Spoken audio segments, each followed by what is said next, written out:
What's going on, Paisanos? V here, coming at you guys, well, with another market watch today. Paisanos, the game of Yu-Gi-Oh! Has never been more exciting. I mean, you got people over here going in and collecting cards, you got people over here going from casual to competitive, and you got players just all looking at the new banners, all looking at the new set. And as time and time again, we're gonna see the market really shake up. It's about to get crazy in the Yu-Gi-Oh! Market. Guys, if you're new to the channel, please make sure to hit the subscribe button, like button, and comment down below. Comment question of the day. What deck are you playing right now? Personally, I'm playing Infernobles because I think it's the deck I know the best, and it's the deck I'm going to be playing up until the next ban list. And more than likely, I would like to know what your deck you're playing. More than likely, it's going to be the deck you're playing up until the next ban list, which is less than a month away. With the release of the next ban list, we are looking to see a huge shift in the way this game is played. A huge shift in the top tier 1 meta decks, if any of them would be around. And I think with this next ban list, I think every player is looking forward to something refreshing, yet challenging. Looking at last week, we saw Virtual World just come out of nowhere and dominate the game in its debut weekend. And with that, looking in the market, we've seen cards like Vermilion Dragon Mech, original printed out of Invasion Vengeance, with a $4 market price. A secret rare, well, unlimited copies rough around $7. You want to lightly play first edition copy? Sure, they'll start you near around $9. Now, you also got Ravenous Croco Dragon Archithes out of Eternity Code, relatively new of a card, with less than $5 market price. Of value still roughly around $5 to $6 with shipping.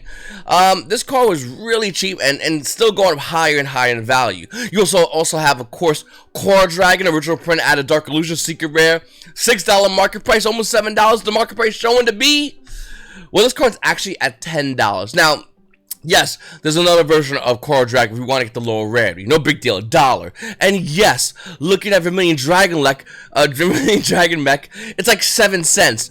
But if you want the higher rarity, you are going to have to pay that higher price point. And I've been watching the market for a very long time, and the disparity of cards at a low rarity from the higher rarity, it feels like throughout time it's getting wider and wider and wider. Once again, Dual Devastated Vermilion Dragon Mech, 7 cents. Vermilion Dragon Mech Secret Rare, $7 and higher. But would it be crazy to know at one time Vermilion Dragon Mech was about $1 for the Secret Rare original print? It was. You go back in these previous market watches, and I talked about this card when it was $1. And now I'm not trying to pat myself on the back and go, oh, good market watch content creator. No. What I'm trying to tell you is, a lot of cards that are laughed at right now might be that $7, $8, $10 card, even higher in the future. Little fun fact, Paisanos, a lot of ghost rares that everyone covets so heavily right now, at one point was a joke. The reason I have my Powerful Dragon ghost rares, you guys see me on twitch.tv, YGOPaisano, links will be down below. The reason I had that ghost rare, the Powerful Dragon, the unlimited ghost rare, almost near mint, well, because I got it for like $5 because nobody thought that card was going to be good, and nobody cared about ghost rares. Every time someone makes fun of a set or someone makes fun of cards, realize there is potential. Now, hold on a second, there's a caveat. Minus gold rare. Just want to throw it out there. Historically speaking, especially with the relatively new set, that's gold rare. But looking at everything else, especially secret rares like Vermilion Dragon Mech, even though they get a reprint, it's still going high in value. Looking at the ghost rares, and we know this year alone they have hit high numbers, and they're going to continue to climb, by the way. They're not even done. The market is just responding to the reaction of the player base. This is what the market does, and the market kind of serves us, and we serve the market in a weird way, whereas we keep buying into it, and it keeps showing us the prices as at the most, well, it tries to at least stabilize the price point for a lot of these cards. I'll tell you right now, if you don't have anything from Pendulum Evolution, you really want to grab this. And I was going to originally title this video cards you really need to get right now, and there's a good amount of them, and I feel like a lot of players don't have this. Like, listen, whether you like Pendulums or you don't like Pendulums, it really doesn't matter. The game doesn't see what you like or what you don't like. The market doesn't see what you like or doesn't like, specifically as far as cards you like, because there's a lot of cards I like that were worthless, and there's a lot of cards I don't like, but they're worth a lot of money, so of course I need them. But looking at Pendulum Evolution and Pendulum Core specifically, and the rest of the Pendulum cards, these these are cards, and this is a game mechanic that's just not going away. The minute you make peace with that realization that a game mechanic is not going to be, you know, taken out of this game, you're going to realize the fact that Konami will eventually give more push as far as, you know, new product releases to Pendulums. So what's going to happen? Well, some of these cards are going to go up in value. Some of these cards that are looked at and laughed at right now, these dirt cheap Pendulum cards, some of which have only a solo printing, will go higher in the market. Now that we know that information, I think we can all agree on that. What are you going to do with it? Because it's very important, Paisanos. I think a lot of people know this. A lot of people go, that's true, but I don't like Pendulums. Yeah, no big deal. I think Pendulums are boring right now. I don't think they have anything to do or anything good right now. But I'm not a dummy. If I see some new Pendulum stuff, I'm picking it up as fast as possible. Especially when nobody's looking at it, even faster. If I'm looking at my Pendulum stuff, making sure that I have as much of it as possible, because once again, yeah, can we all agree Konami's gonna promote a game mechanic? I mean, Fusions were gone for a while, they came back. Exceed, same thing. I mean, it's only a matter of time before we see Pendulums becoming a tier 1 dominant deck. Just like a confirmed tier 1 dominant deck, not hyped, but a confirmed tier 1 dominant deck in the game. And with all these other cards, you might want to go ahead and start grabbing them as soon as possible.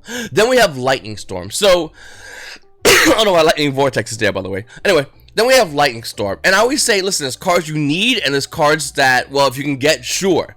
Looking at Lightning Storm right now, I think it's one of those cards that if you can get, sure, it's not a need. In fact, we're seeing a lot of players that are playing Lightning Storms, so cards like Cosmic Cyclone, because decks like Downs are running Mystic Mime. And Mystic Mime with Lightning Storm is decent, but if you already have an established board, you're playing Draw Pass with your Lightning Storms doing nothing against Mystic Mime. So that's why we're seeing players go from, like, Lightning Storm to, like, Twin Twisters to Cosmic Cyclone. Some might even find a cheaper alternative in cards like MST. And that is a good cheaper alternative if you don't want to get the other versions of the other cards, which I think you definitely should get Kaiju Cyclone. I don't like the card. It's a lot of money for the Ultimate Rare, but it's like that because it's still good. And once again, looking back at Lightning Storm, there are cards you need. Like Lightning Storm, I think every player should have Lightning Storm, but obviously you can't get it. And you don't need to play Lightning Vortex, but you can realize what people want to do with Lightning Storms. And obviously, once again, they want to use cards like Cosmic Cyclone. They want to get rid of, clean the board as best as possible, using little resources as possible. Because right now, the game, for the most part, is in a weird resource-based game. Like, almost every deck in the game, Infernobles, by proxy, as it is a deck, is a resource-based deck. Think about it. I ideally, as an Infernoble player, want to go first, and I ideally want to rip as many cards in your hand as possible, while splitting at least 2 negates on board if I can, if not 1 negate, so you have limited resources to continue your game. Dragon Link just tries to block you by putting the Buster Lock down and putting multiple negates to, once again, ready for it, break resources. When I mean done, your dinos, they just slap your face down and hope that stops you. And every time you stop them with any card, they have Miscellaneousaurus, and that limits your resources, nullifying cards like Gamma and Permanence. And these are the best decks in the game. So this is why I really want to emphasize that. That's why cards like Lightning Storm is good against those decks in a weird way, but not really realistically good when they're putting negates on. It's all about resources. That might change, that might shift. It might be a little bit different, but I always felt like Yu-Gi-Oh! Was always a game of resource management. But I feel like with a mid-range format, it's not just as much resource management as it is about the micromanaging of like specific plays and when to go in and do it ideally. And like in Pokemon, if you guys ever play Pokemon, it's all about doing your plays in the proper sequence. And I feel like in Yu-Gi-Oh!, especially in a mid-range format, it might be sequential. If you guys no, okay, never mind. If you play Pokemon, it's a little bit easier. If you play Yu-Gi-Oh! It's basically doing things in the right order, or if you do it in the wrong order, you're gonna get punished. Alright, so looking at Evenly Match is another phenomenal card. Obviously, Evenly Match is still a lot of money, and with the Charmer Shorshek, it's gonna be in there. If you're in the OCG, you're in the TCG, Evenly Match is not in there, so it's money. Really, OCG? Okay, look at the 2018 version of Evenly Match. It shows to be cheaper, but it's realistically not. It's roughly around $21 with the card holding a $19 market price. Fooled ya, says the vendor, because it's not reprinted. Yes, you get to do a Power Ultra Rare version with the roughly around $15 market price, and it's matching at $15, but that's still $45 for a playset of cards that will more than likely be in your side deck. So this is something that you realistically need, even though it's really good. It helps you do the resource management thing we just talked about. It's still not as good. You can still put other alternatives in, and there's plenty of other great cards. So one of my favorite examples of alternatives was something like Mirror Force. So for the longest while in this game, Mirror Force was crazy expensive. Believe it or not, it was in between Evenly Match and Lightning Storm. It was that much money before it got reprinted to oblivion. And that's what happens with a lot of like really good cards. They either get hit in the ban list or reprinted to oblivion. Those are not different from each other. At times it can be reprinted a ton and then hit in the ban list. That happens a lot. But if you want to get rid of something like once again your opponent's board, especially if playing against dinos, just Mirror Force them. I don't know, something like that's just really fun to do. Also really good against a lot of rogue decks, rogue matchups as well. So it's another great card.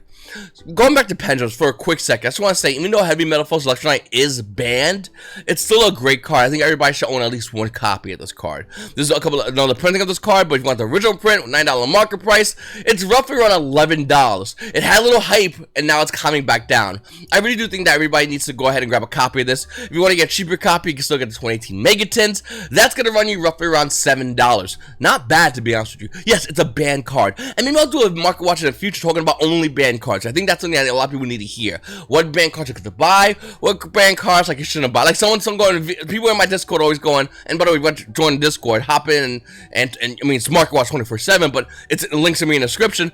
People going, V, help me push Yatagarasu. That card should never come off the bans. That card's broken. Oh, V, what about Painful Choice? What about it? That card's insane. But there are cards that are more reasonable that can come off the bans. I mean, think about it. You're Konami. Okay, you got Cigar, you're an Asian businessman, you just fly across the country, you're doing crazy things, okay? Mostly Konami things. Then you just have an idea, I want to make Pendulums good, okay? I could promote a set to make Pendulums good, but what is like a really good card for Pendulums that we already have access to? Well, Heavy Metalfoes Electrolyte. And then you get a really good idea. You go, whoa, I can make a version of this card in a couple of different rarities. First of all, you can make an Ultimate Rare Electrolyte only found in OTS packs, so players gotta play in OTS locals to get that card. Those who don't have to buy the card at a premium in the secondary market, which makes players either want to pay at a premium or go to OTS locals. That's good, number one. Number two, collector's rares. Number three, a prismatic secret rare reprint. And then you go, I could do that in a set, and then I could release some stuff with Pendulums, and then I could take Heavy Metalfoes Electrolyte and put it to 1. Well, the secret rare, with the hype of the secret rare already coming to 1, would increase the value of this card. Other versions of the card getting printed at higher rarity obviously would lower the value of this card, but that's a gamble. Konami could also do what they did with the cards I mentioned in the beginning of this video, like Vermilion Dragon Mech and make it an Ultra Rare. Ultra Rare 7 cents. So this is the kind of gamble you're going to be playing. You got the Legendary Hero Dex Card Dragon $1, when other versions roughly around $9. And that's the kind of situation you're going to be finding yourselves in. Did I go too? Okay. Pot of Extravagance is another phenomenal example of Konami trying to make something more than what it is and play it is not responding to it. This is a great example. So you got the Pot of Extravagance Collector's Rare. This is still a lot of money, by the way. $77 market price. The unlimited copies are $69. Now, if you want a first generation version of Pot of Extravagance, you're going to be paying roughly $156. I'll tell you right now, nobody's paying that for this card. Everyone doesn't care about this card. In fact, I really want to focus on the Prismatic Secret Pot of Extravagance, which is holding a $21 market price, first edition by the way, for Prismatic Secret, which is ideally supposed to be one of the highest rarities. But then you go to the original print Secret Rare, and get this, $25 for the market price of the original print Secret Rare. Lightly played first editions are down as low as $23, but still higher than a Prismatic Rare, even though it is lower than Collector's Rares. Why am I showing you all this information? Okay, let me explain. Pot of Extravagance will more than likely get an Ultimate Rare reprinting. Look at other pots, Pot Duality, Pot Desires, they got an Ultimate Rare reprinting. We talked about my previous market watch, Ultimate Rare beats Collector's Rares. Since there's no faith in the Collector's Rare market, everyone's dumping them. Nobody cares about that. So let's turn over to these two Pot of Extravagance. You have the original print Secret Rare, the Savage Strike, and then you get the Prismatic Secret Rare. The Prismatic Secret Rare is still one of the most expensive cards out of the garbage dumpster fire that is the 2020 Megatins that nobody cares about. People that bought the Megatins are looking at it like they bought crack from a cop, knowing they're going to jail. They just went, oh no. Oh, I give you money for this, then yeah, I did. I'm a bad person. Oh, do I gotta? Yeah, okay, yeah, I messed. Like Pot of Extravagance going to Megatins, it does look nice, but it doesn't have enough value as compared to the Savage Strike Secret Rare. Well, why is that? Number one, very simple. Secret Rare Pot of Extravagance added Savage Strike was very hard to find. First edition, very hard to find. Savage Strike, not an easy set to find. 22 Megatins, everyone has those. You go anywhere and get them. There's dumbasses selling them to you all the time. I literally did a video, and you know what? Just for a little clarification to make it, this is a crap on a terrible set even more as far as reprints. There's still people trying to unload cases of Megatons here on TCG Player. How much you say? About $200 a case. Nobody cares. No, I mean, and there's a, oh, hold on a second, I'm gonna go back to that real quickly. There's a lot of these cases, by the way. Like, I'm not sure if I emphasize that point, but look at that. 6, 10, 20 cases of this dumpster fire. GV, why does nobody want this set? Let's see. Because it's garbage of value. Anyway, going back to Pot of Extravagance. The secret rare once again being hard to find. Since it's hard to find, if it's harder for you to get, I want ×3, and that's more like why people are going for the the secret rare. So I will say the ultra is holding pretty good value. It kind of caught me off guard. Okay, looking at anything that says Pot of, it's more than likely a good valuable card. Ultimate Rare Pot of Avarice, Ultimate Rare Pot of Duality, Ultimate Rare Pot of Desires are the top 3. Hey, if Pot of Greed came to 1, which it shouldn't. It'd be hilarious if it did. Konami, it'd be really funny if a Pot of Greed came to 1 for like 1 balance before Nationals. It'd be really funny. Also, I do own one of these in first edition, and it looks really nice, by the way. This is when Ultimate Rares were like, bam in your face, and they were gorgeous. Ultimate Pot of Greed coming out of Duel Pack Kaiju with a $50 market price. It's roughly around $46 for the Unlimited. Now, if you want a first edition version, a Pot of Greed, and someone's gonna comment below, what does it do? See that? I googled the meme. No, listen, it's roughly around $146, $150 for this bad boy. It's worth it. It's worth it. Little fun side story I'm gonna tell you right now. We're quickly in the middle of a market watch when I really should have, but I'm still going to. Before they were leaked ban list, on the first leaked ban list many years ago, your boy V sitting down, I still had hair, my abs were still clean, I was looking good. I get information about Pot of Greed coming to 1. Now, this is before, like, when the internet was like, whatever. Like, it was there, but, like, you know, whatever. It's not like how it is now, where, like, it's everything. Instead of going, maybe that's a lie. Once again, it's like one of the first fake leak ban lists. I went, I'm gonna be smart and jump on the gun. I went online and I bought Ultimate Pot of Greed from Troll and Toad for $26. Turns out it was fake. Well, I felt stupid, but I'm not gonna cancel my order because that's also stupid. It's like going to someone and going, hi, I'm an idiot, can I just cancel this? No, didn't do that. So I kept it. And then eventually Go Format came and I put it in my Go Format deck. Once again, it's still time when it first came out. It was still relatively not as expensive and goats weren't all about money. And then now look at it, it's a lot of money. Basically what I'm trying to tell you is even bad, dumb buys can always make you plus in the future. Unless you're buying gold rare, or unless you're buying the 2020 Megatons. I do think there is some value in the Megatons. I'm just trolling on that one. But listen, looking at the pots though, once again, Ultimate Rare Pot of Avarice, Ultimate Rare Pot of Duality, Ultimate Rare Pot of Desires. Oh, there's Extravagance for those dumbasses that want to buy crappy bling. What's the difference between these 3 ultis and a collector's rares? Very simple. I'm glad you asked. From a distance, my cards still look like 3 ultis. From a distance, your collector's rare looks like a really goofy looking ultra rare. What's the difference between all this stuff? Mine has good value, it's probably going to have good value, and your rarity is meant for collectors. Hence the name, Collector's Rare. I'm just throwing it out there, paisanos. If you have this, please make sure to sell it and start getting some of these good Ultimate Rares. They will maintain good value. Okay. One card I think everybody should have is a playset of Allure of Darkness. The crazy thing about Allure of Darkness is, look how many printings of this card. There is 12 Allure of Darkness printings. From Ultimate Rare down to common from a structure deck. The common's almost near $3 for a common Allure of Darkness in a structure deck. Of course, once again, if you want the most beautiful version of it, I think pre-pandemic, like right as things were getting crazy, I was like, I'll do a market watch. I talked about Allure of Darkness. I actually bought a playset of this Unlimited. I believe it was like $65 at the time, $70. Go back and check that market watch if you want. The market price is roughly around $138 for the Unlimited. Let me put my filters back on real quickly. For the Unlimited right now, it's roughly around $100, which isn't bad. But if you want a first edition version of Allure of Darkness, and that is creme de la creme, woo! You're looking to pay 170 bones for this little stamp. Is it worth it? Yeah. Listen, looking at Kaiju is another card thing every Yu-Gi-Oh player needs to get. The question is, which ones do you get? Well, if you want high rarity, obviously there's a certain set you should get. If you want low rarity, well, there we go. Let's go to page 3 and oh no, you don't know, that's a trap. No one plays a trap. Go to bottom of page 2 and that's where you start. And I'll tell you right now, why is all this future card crap nobody cares about? Okay, whatever. Anyway, I will tell you right now, there were a time in my life where I just cared about getting whatever, as long as the card did what it did, and I feel like a lot of you players are like that, and there's nothing wrong with that. And then there's times where you just scroll to the top and you want that bling, and you want the secret rare gamer seal, super rare gamer seal. Which one looks nicer? The correct answer is super rare, despite the fact that secret rare is still roughly around $7. I really don't understand that. But Kaijus is still good to get and good to hold. I always feel like Kaijus are good to hold because there's not many cards in the game that are like Kaijus. But V, we have Lava Golem. Yeah, but it has a restriction. Kaijus just say, who, that guy? Alright, I'm that guy now. Oh, that's a really good card you have there in your deck, sir. Look like you worked really hard at bringing it out. Here's a Kaiju. And now I'm gonna murder you. Like, this is what these cards do. So I really do like these cards a lot. I really like how they did them in multiple elements. I like the Godzilla theme. It looks all pretty nifty. But you know what else is pretty nifty? Speed Duel Battle City box. Let me explain. Goats. We just talked about goats a little while ago and how they're insanely expensive right now. Anything high rarity goats, like Pot of Greed, is worth a ton of money. Well, what two things are worth a lot of money in Ghosts? There's only two realistic conditions. Actually, technically three.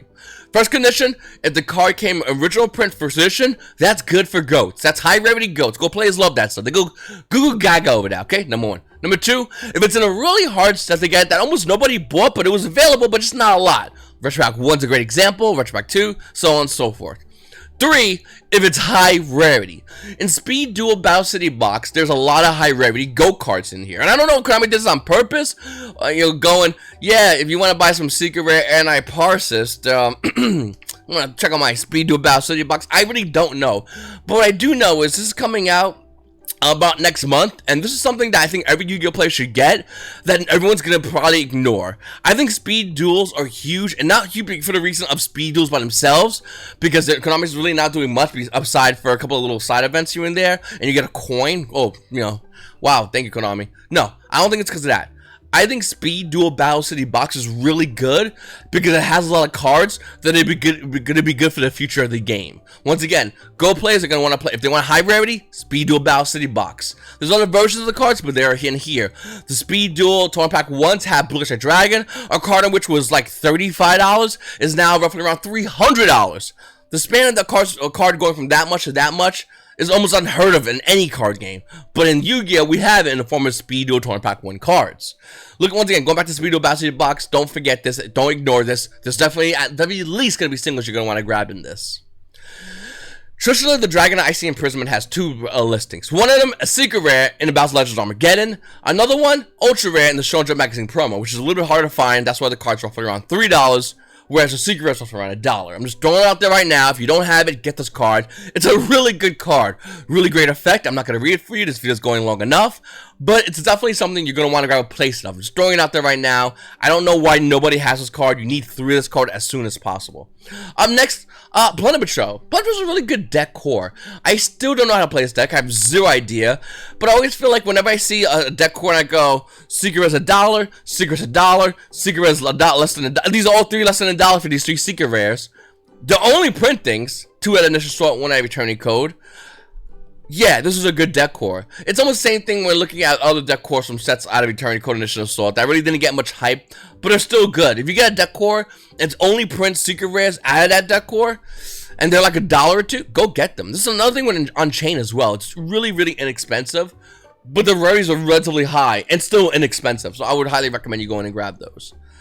Little fun fact about Yu-Gi-Oh! Card collecting. Trial a Nightmare. So, the unlimited version of Trial and Nightmare from Legend of Blue Sky Dragon, unlimited, once again, is roughly around $3 if you get unlimited. Near mint, by the way, which is pretty hard to find, to be honest with you. If you want a first version of it like you play, it's roughly around $10, okay? So, once again, Trial and Nightmare, unlimited, a joke, $3. First version, $10. Not bad. Trial of Hell, Legend of Blue Sky Dragon. Okay, this guy says he has a Trial of Hell. Watch this. This guy's a dumbass. That says Trial of Nightmare. You even put a picture contradicting the card you're trying to sell. Anyway, what I'm trying to say is if you want to let you play first version of Trial of Hell, it's roughly around $11 for this vanilla. But what you don't see is an unlimited copy. An unlimited copy that can be sold. Why is that? Well, I have a little hunt for you guys right now. A little something to get you guys going. It's a little activity. If you're hanging out right now watching this video, I'll tell you right now, if you have an unlimited Trial of Hell, you have a card that's worth several $1,000s. That's a common vanilla and a legendary Blue Sky Dragon. Have fun hunting. Oh, and just in case you guys are wondering, V, do you have any proof? What about this? If you get a PSA graded, a Trial of Hell.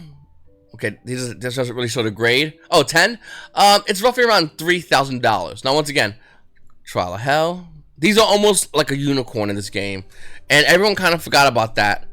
Trial of Hell Unlimited, but literally like, these are all first editions. You can't even find an unlimited copy. Let me see if I can find a completed listings, and see if I can find an unlimited copy. Trial of Hell first edition. There's a bunch of first edition ones, but Trial of Hell Unlimited. Also, I typed that in, but they're like, oh no, we got unlimited. Anyway, if you can get a Trial of Hell Unlimited, it's worth a lot of money. If you get it on PSA 10, it's worth thousands of dollars. Almost nobody can find a Trial of Hell Unlimited. It's kind of like Willy Wonka with the little go things. Go find your little Willy Wonka manhole of a car with a ton of money that almost nobody cares about except people on eBay. Have fun with that. Oh, also guys, this weekend is the Yu-Gi-Oh! Remote Duel Extravaganza. Once again, if you guys will come to my Twitch channel, YGOPaisano, I'd greatly appreciate it. I do regular remote duels because I can't record these actually. It's hitting me like a brick actually, but I'll tell you guys anyway because it's very important. Links will be down below. It's being done by Shadowwell Games. Links will be down below as well. There's a Discord. All information once again on this link. They're gonna do Attack a Giant card. You get dueling, speed of construction. Winner mats, all this fun stuff. There is a remote duel extravaganza main event on a Sunday. Now, you can pay $20 to enter on Saturday between 3 and 7, or if you want any side events, you get free entry to that event. What are the prizes? I'm glad you asked. Guy who asks too many questions, but I'll still answer because I'm generous. Oh, you have an Attack a Giant card for Appaloosa. That actually looks really nice. Okay. 2 Attack a Giant cards, I'm sorry. Saturday and Sunday. So let's go to, okay, here we go. So, if there's 4 to 8 players, the first place will win a 2020 WCQ National Game Mat. You might hear the word WCQ and Nationals and go, weren't we supposed to have that? Well, yeah, but the pandemic. And here's how it looked. Here's the mat we would have got had we went to Nationals. Had there not been in an alternate universe where some dummy didn't eat a bat or whatever happened, or was it done in the laboratory? I don't know. I'm not up to date on that, of the origin story, or whatever origin story there is out there. We would have this gorgeous looking 2020 national qualifier mat. It is beautiful, and as an Infernoble player, I really like it. But ultimately, you gotta compete for it now. Yay! Okay, listen. I don't think it's gonna be 4 to 8 players. It'll probably be anywhere between 33 to 64 or 65 to 128. If we get 129, we get 8 rounds of Swiss. That's exhausting but fun at the same time. I think we'll get, once again, anywhere from 6 to 7 rounds. That's my personal take. Hopefully, it breaks expectation. If we get 33 to 64 players in this remote duel event on this Sunday, we're gonna get 6 rounds of Swiss. Okay. First and fourth get the game mat, alright. And the top 16 get the invite to a remote duel invitational qualifier. Now, here's how let me clarify this 1 second. It's a remote duel to a remote duel invitational qualifier. So it's like a regionals to a nationals to a main Yu-Gi-Oh event that's live streamed on Twitch, and I think they send you a play mat, they really haven't clarified on what they're giving out. I really don't know. It's kind of hilarious to me. Okay. So let's say you go, V, I played this event, I didn't get in, no big deal. December 6th, they're doing another one, and that's at an OTS level. You're going to want to hop on my Discord. It has all information for all other Discords in which you can find out how to get involved in here as well. So you could go ahead and earn yourself a national playmat that you would have been given in the alternate universe. Anyway, Paisanos, there's a lot to go over here, guys. I might do another separate video going into more details about this. I don't know yet. I mean, like I said, if you have any questions, hop on the Discord. I greatly appreciate you guys watching my videos. Please make sure to subscribe button if you haven't subscribed already. Hit the like button, comment down below. It's your boy V and you Paisanos. You Paisanos have a great day.